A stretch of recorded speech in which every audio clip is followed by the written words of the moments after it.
चिट्ठिया जे लिखेले दशरथ समधि हो दिया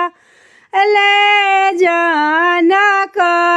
समधि हाथ दिया ले जनक समधि हाथ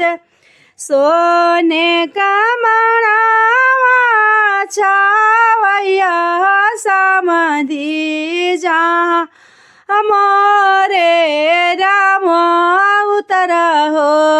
जहाँ मोरे राम उतर हो से चिट्ठिया सुनेली सीता हो सुंदर हो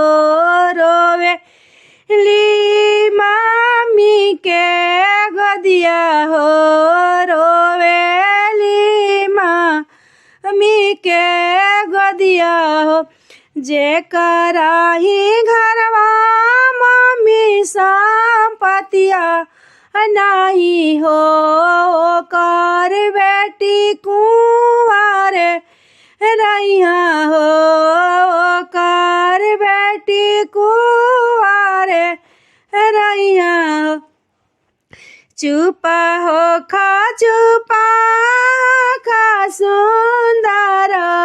बेटी हो नयनवा तू लरा पछा हो नयनवा तू लरा पछा हो हम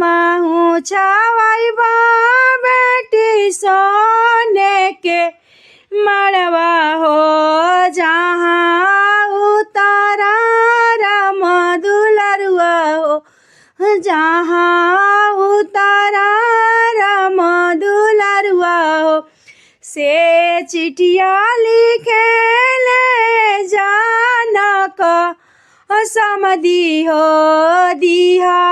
ले दशरथ समधि हो दिया ले दशरथ समधि हो सोने के महल बन के रख समधि जहाँ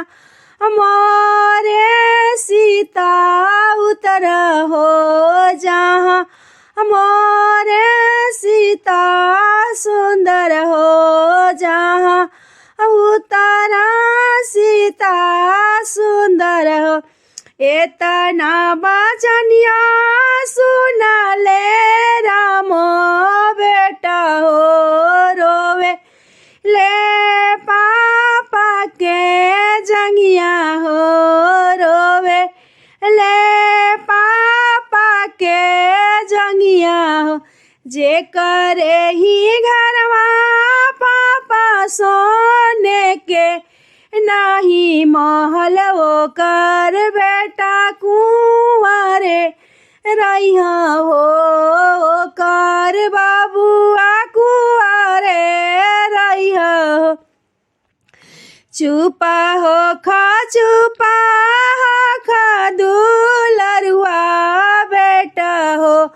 सहर सोना मंगैबे करबो हो सोना महल बनावैये देबो हो सोना महल बनावैये देबो हो जहाँ उतरा सीता सुंदर हो नया ना जुड़ैये जइहा हो हृदय जुड़ैये जइहा चिट्ठिया जे लिखेले दशरथ समधि हो दिया ले जानक समधि हो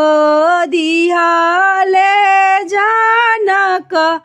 समधि हो बेटी विवाह की